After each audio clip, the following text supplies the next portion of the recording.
the development process of a new product or service, I think you've got a great chance of seeing this pop up in June this year, okay? This pops up on most Leaving Cert papers, and we haven't seen it now for a while. So make sure you're rootless. We're moving on now to the last thing in this chapter, but I need you to make sure you hammer into this really, really well.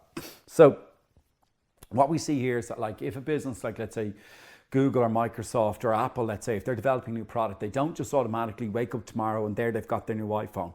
They go through this development process, right? And there's 7 stages that they want you to know for your Leaving Cert. Now, I've a sentence that helps me remember the order of the stages. It goes like, I gave Peter some CDs for Sarah. Please don't tell my pal Liam. And what you really do, what you're doing there is when you see them there, you match the letter, you match them up there with that. So like we have it here, it's like, I gave Peter some CDs for Sarah. So I gave is idea generation, Peter some product screening, CDs, concept development for Sarah, feasibility study, please don't, prototype development, tell my, test marketing, pal Liam, product launch. All right. So that's what you have there. I've kind of marked them in there, but you won't go like you won't go anywhere in this question. If they ask you to outline the product development process for a new product or service for a business, and you mix up the order of the stages and all that sort of stuff, you're going to absolutely screw up the question. Or sometimes as well, you'll notice I'd notice if I give this question to my class in an exam, like students are pausing a huge amount and they're not sure and they're coming back and they're wasting maybe 3 or 4 minutes. You just have to be really fast when you're going down through these stages. So anyway, we'll go to the first one, right? Idea generation. So what we have here is ideas are thought up systematically, and again, just circle back to internal and external sources for the business. So internal sources can be anything that they'd have there, like a brainstorming session or research and development, and then the external sources could be import substitution or copying a successful idea from their competitors. Brilliant.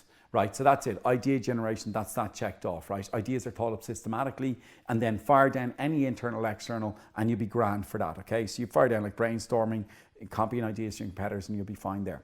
So next stage then is product screening. So imagine here, right, we've come up now with, let's say, 50 ideas. Well, then our job, right, is to screen down and pick the idea with the most potential. So that's what screening is. And the big thing you need to stress here is you say that any unworkable ideas are dropped. You throw out any ideas that just won't be profitable or won't make any sense for the business. And that's what you're doing in the screening process, right? Any unworkable ideas are dropped. The big advantage of this is it saves the business a lot of time and money because they're not developing any unwanted products. So going down through it again, product screening.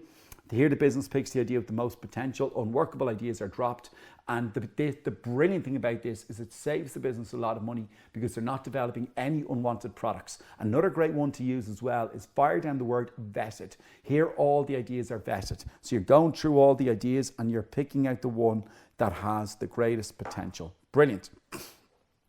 Next one is concept development. So let's imagine now we've gone through, we had our idea generation phase, we came up with 50, then we did the product screening, we picked the idea with the most potential. So now we're going into concept development. So what we want to do when we're looking at this is you're really trying to, here you write out a detailed essay where you're basically outlining, you're turning the idea into a product, okay? So make sure you mark that in concept development, you write out an essay where you turn the idea into a product, and it tackles things like what will the product's function be, what will it look like, but most important by a mile is that you say you develop a unique selling point for the product, a USP, okay? So make sure you mark that down there. That's they're going to be looking out for when they're grading your answer, right? And remember again what a unique selling point is.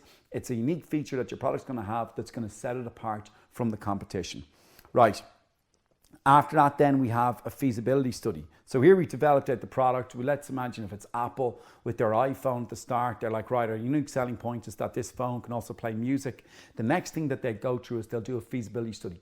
And here they're really looking at 2 things. They're looking at the production feasibility. Do they have the resources to properly develop the product? Is it going to comply with government regulations? And then on top of that, they're looking at the financial feasibility. Like they'll do things like they'll do a break-even analysis. They'll be like, right, how many of these will we actually have to sell in order to make a profit? So that's when you're looking at a feasibility study, you're really looking into 2 things. You're really looking into, look at the word feasible. You're looking and saying, is it actually possible? If someone says, is this feasible? It's another way of saying, is this possible? So you're saying like, right, is it feasible to develop it? Production and financial. So let's again just take a quick look at production. When you're doing your production, when you're looking at the feasibility in terms of production, you're seeing there like, right, is it possible to make it? Will it comply with government laws? will it meet the safety standards? Then when you're looking at the financial feasibility, you're like, right, is there enough demand? Can it be profitable? And you're making sure it meets a break-even analysis. You're basically seeing like, right, how many of these do we have to sell in order to break even? That's the sort of stuff that they want you to fire down when you're talking about a feasibility study. Right, so then when you move on to that stage, and you're like, you know what, it is feasible, we can bring this product out, there will be enough demand, we are going to make a profit, we know we can make it. The next stage then is, these are like hurdles. They jump onto the next hurdle then. They say like, right, we're actually now going to develop a prototype. Now, a prototype is literally just a working model of the product. So they just develop a sample mock-up of this product. And again, the big thing there that they'll look for in the Leaving Cert is they can ask you like, right, what's the advantages of developing a prototype, of developing a sample of the product? So again, you with me in this, instead of the mass producing, let's say 50,000 iPhones, they make one iPhone. This is what Apple will do. So once they've got their prototype, they've got a couple of things now. First off, now they know, can they develop the raw material? Can they source the raw materials to develop the product?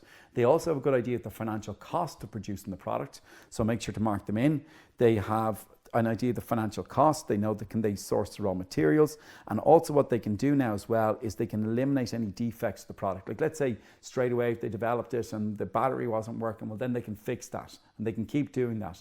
And when they're happy with their prototype, when they're like, you know what, this is pretty good, let's now test it on the market. So what they do now is they now have a prototype developed for the test marketing phase.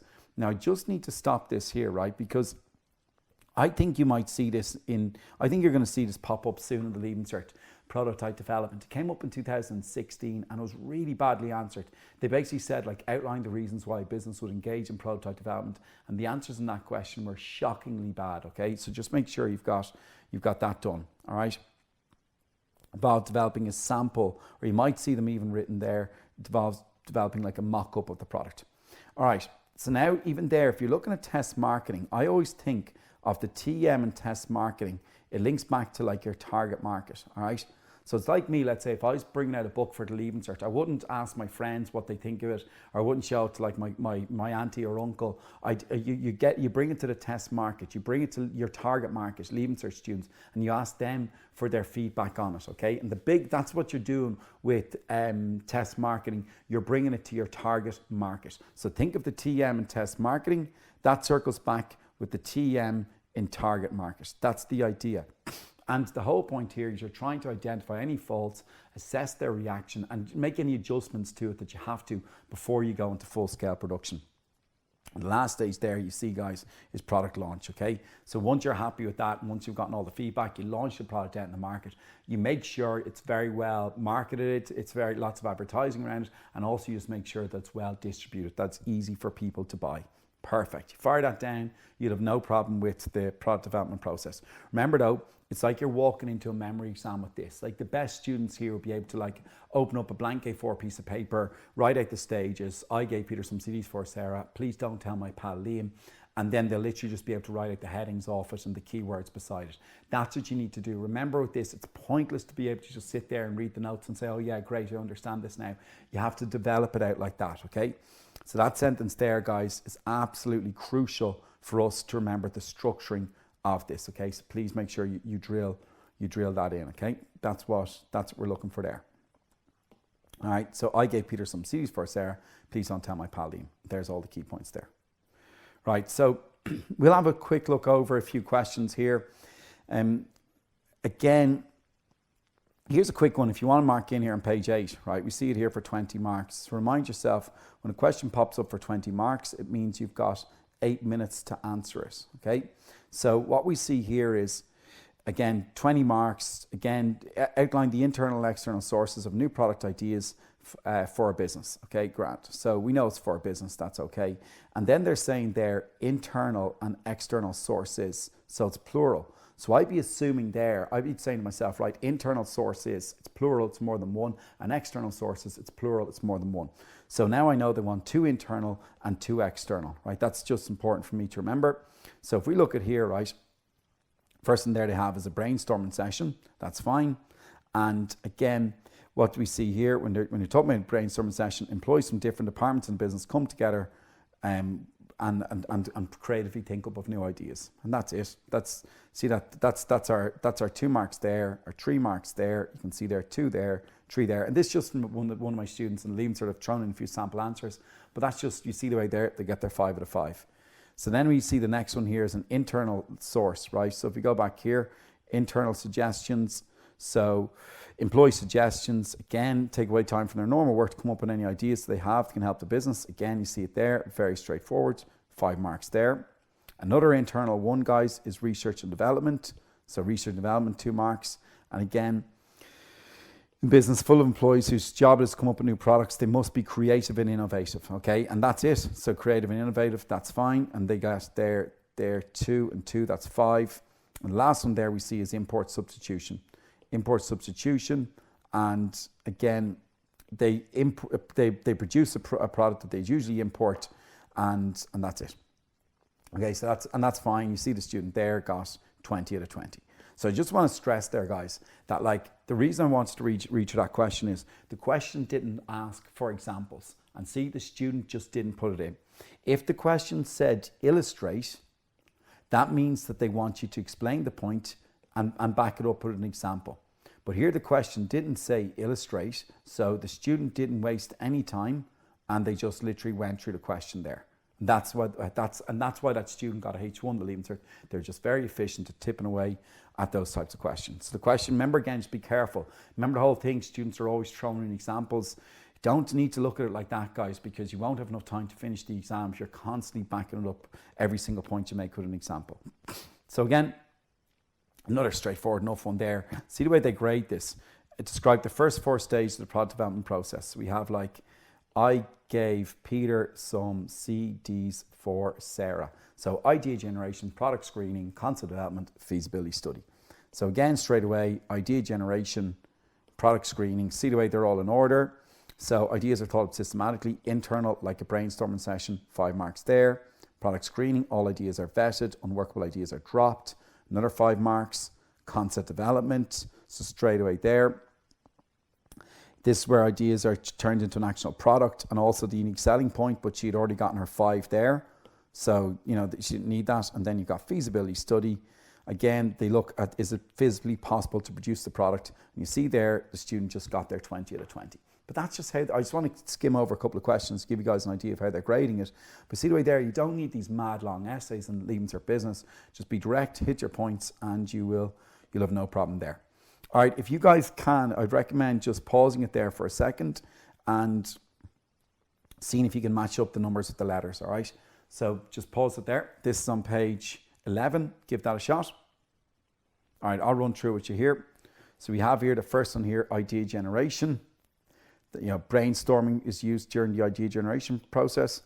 Then number 2, concept development. So again, that's where you will have a unique selling point. 3, product launch. Products made available to the market. 4, prototype development.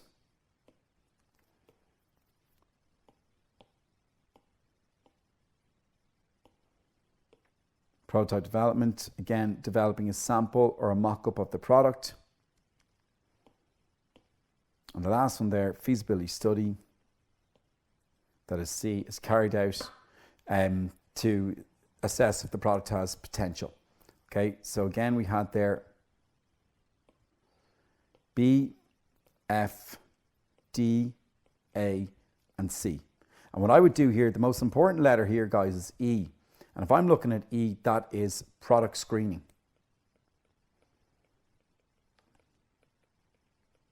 And then I'm saying, yeah, that doesn't link up with any of the columns there on the left-hand side. So now I know I got it right. So always look at whatever letter you didn't get. That's the most important one. Make sure it doesn't match up with any of the numbers, and you'll be fine there for that. But look, that's the stuff there at that question there. I'd recommend, if you have any time on your own there, if you're doing any bit of revision, guys, I'd really recommend looking over the question there on the bottom page 14 and 15.